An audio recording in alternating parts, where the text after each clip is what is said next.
Karena terang hanya berbuahkan kebaikan dan keadilan dan kebenaran. Karena itu, perhatikanlah dengan seksama bagaimana kamu hidup. Janganlah seperti orang bebal, tapi seperti orang arif. Saudara, saat ini saya berada di dalam ruangan gereja GID Ciumbulung Cangkring. Kalau panjenengan perhatikan, bagaimana saya bisa berada di dalam ruangan gereja ini adalah pertama-tama saya mengambil kunci. Kemudian saya mulai membuka pintu gereja. Setelah itu saya melangkah masuk ke dalam ruangan gereja ini.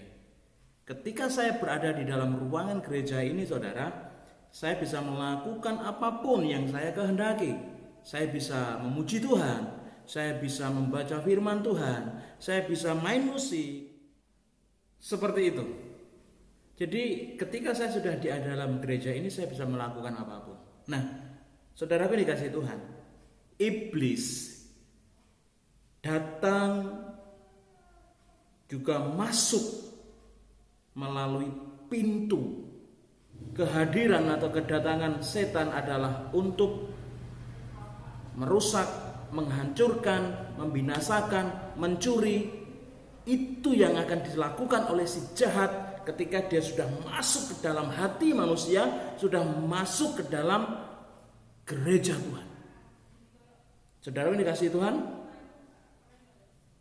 iblis hanya bermusuhan dengan Tuhan kita Yesus Kristus. Iblis tidak anti dengan orang-orang yang berbuat baik, enggak. Dia hanya anti dengan Yesus Kristus.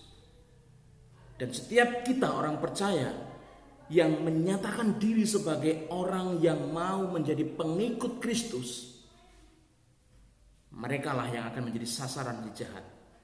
Gereja adalah menjadi sasaran tembak dari si jahat. Iblis enggak pernah bosan, enggak pernah lelah, enggak pernah tidur mencari celah untuk dia masuk ke dalam gereja, masuk ke dalam hati manusia dan memporak-porandakan gereja Tuhan, orang-orang percaya. Oleh sebab itu kita harus menutup rapat pintu supaya iblis enggak masuk ke dalam hati kita, dia tidak masuk ke dalam gereja dan memporak-porandakan gereja Tuhan. Kita harus mencermati apa saja yang menjadi pintu bagi si jahat untuk dia boleh masuk, menjadi sarana untuk dia masuk ke dalam kehidupan orang percaya dan kehidupan gereja Tuhan. Kita, identitas kita adalah anak-anak terang. Dan anak-anak terang itu harusnya berbuah kebenaran, keadilan, dan firman Tuhan katakan apa? Kebaikan. Efesus 5 ayat yang ke-9. Saudaraku, namun kenyataannya seringkali kita sebagai orang percaya tanpa kita sadari membuka lebar-lebar celah atau pintu untuk si jahat masuk ke dalam hati kita, sehingga kita yang beridentitas sebagai anak-anak terang tidak mampu untuk membuahkan kebaikan, kebenaran, dan keadilan. Jangan mau ditipu lagi si jahat. Mari kita belajar.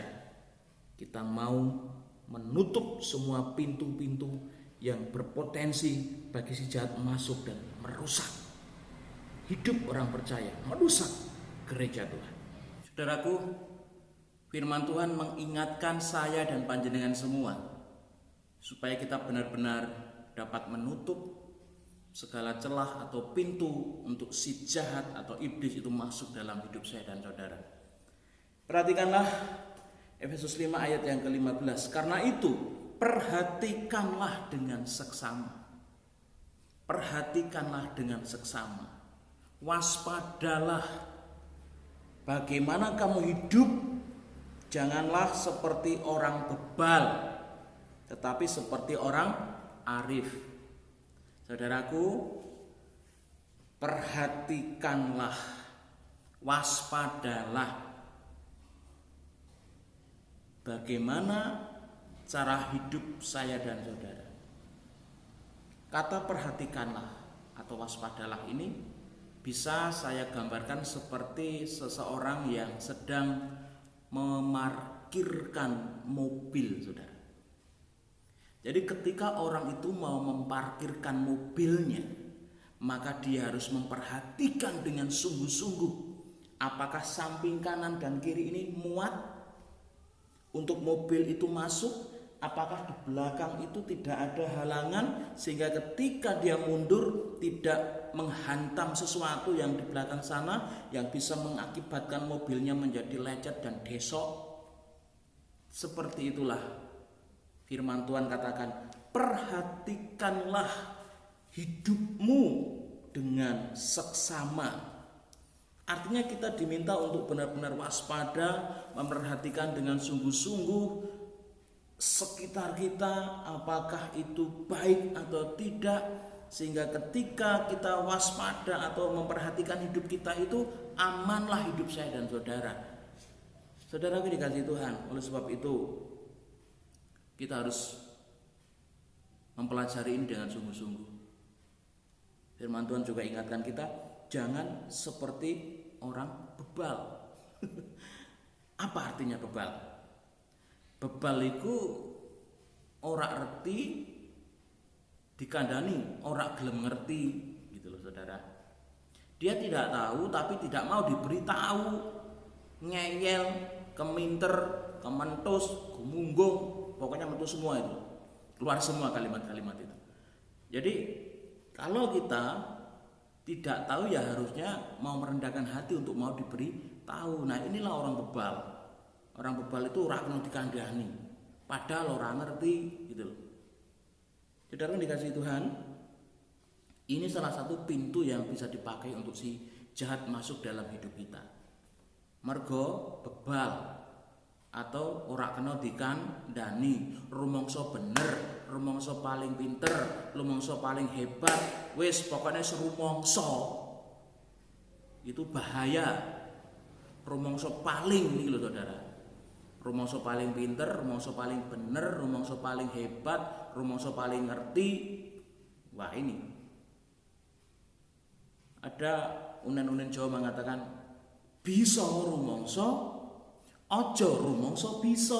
Wah ini trap sekali saudara. Ketika rumangsa bisa, ini akan menjadi celah bagi si jahat untuk masuk dalam hati seseorang. Bergudul lagi, dikandani ora gelem. Senengane ndudingi, kowe sing salah, kamu yang salah, kamu yang keliru, kamu yang enggak benar, kamu juga enggak benar. Wah, kalau sudah begini chaos hidup orang Kristen atau gereja Tuhan. Apalagi yang bisa menjadi pintu bagi si iblis ini untuk masuk dalam hidup orang percaya dan merusak gereja Tuhan. Sebab itu janganlah kamu bodoh. Saudara, bodoh itu bukan berarti tidak ngerti hitung-hitungan atau tidak ngerti bahasa Inggris, bukan itu. Bodoh di sini artinya adalah orang itu ngerti firman Tuhan tapi enggak melakukan firman Tuhan. Itu orang bodoh, firman Tuhan katakan.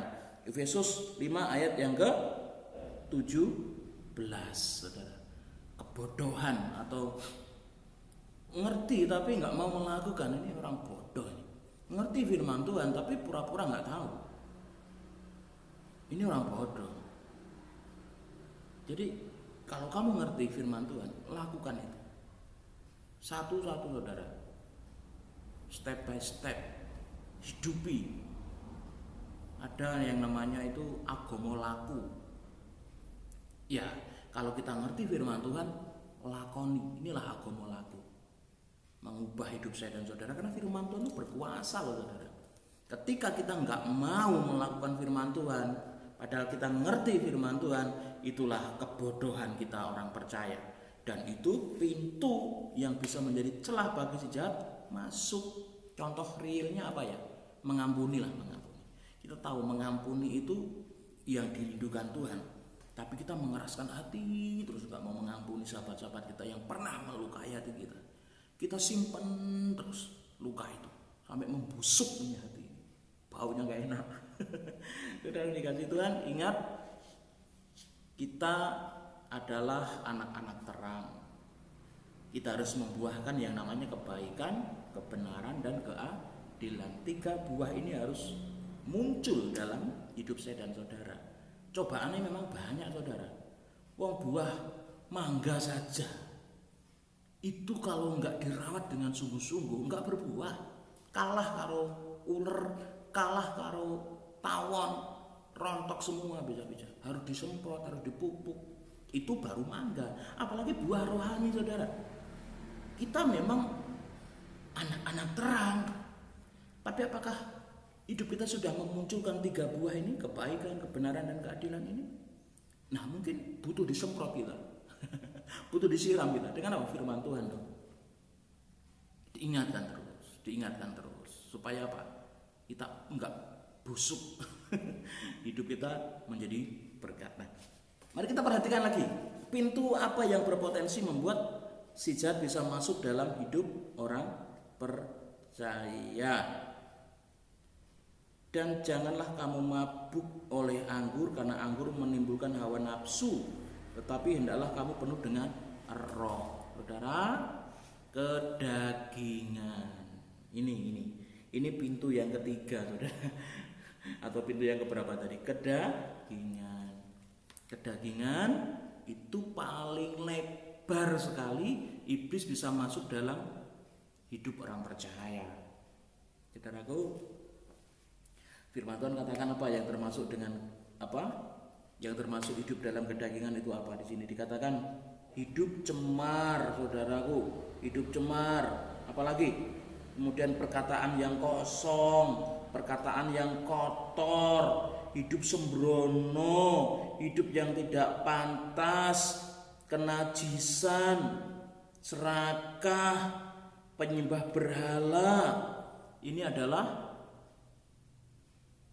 indikator orang yang hidup dalam kedagingan. Tuhan katakan dengan sangat jelas, Efesus 5 ayat 5, karena ingatlah ini baik-baik, tidak ada orang sundal, orang cemar, orang serakah, penyembah berhala mendapat bagian dalam kerajaan Allah. Saudara. Jadi kedagingan adalah pintu yang paling disukai oleh si jahat itu masuk dalam hidup orang percaya. Apalagi pintunya? Ucaplah syukur senantiasa atas segala sesuatu dalam nama Tuhan kita Yesus Kristus kepada Allah dan Bapa kita, dan rendahkanlah dirimu seorang kepada yang lain di dalam takut akan Tuhan. Saudaraku, selain kedagingan, pintu yang bisa menjadikan iblis masuk dalam hidup orang percaya adalah apa? Serakah tadi ya. Tidak mau bersyukur, angah-angah bahasa saya. Enggak pernah bersyukur, merasa kurang. Hati-hati. Ketika kita terus merasakan kurang, enggak bisa kita bisa mengucap syukur kepada Allah. Ketika orang merasa kurang, dia bisa memakai segala cara untuk memenuhi hasratnya itu.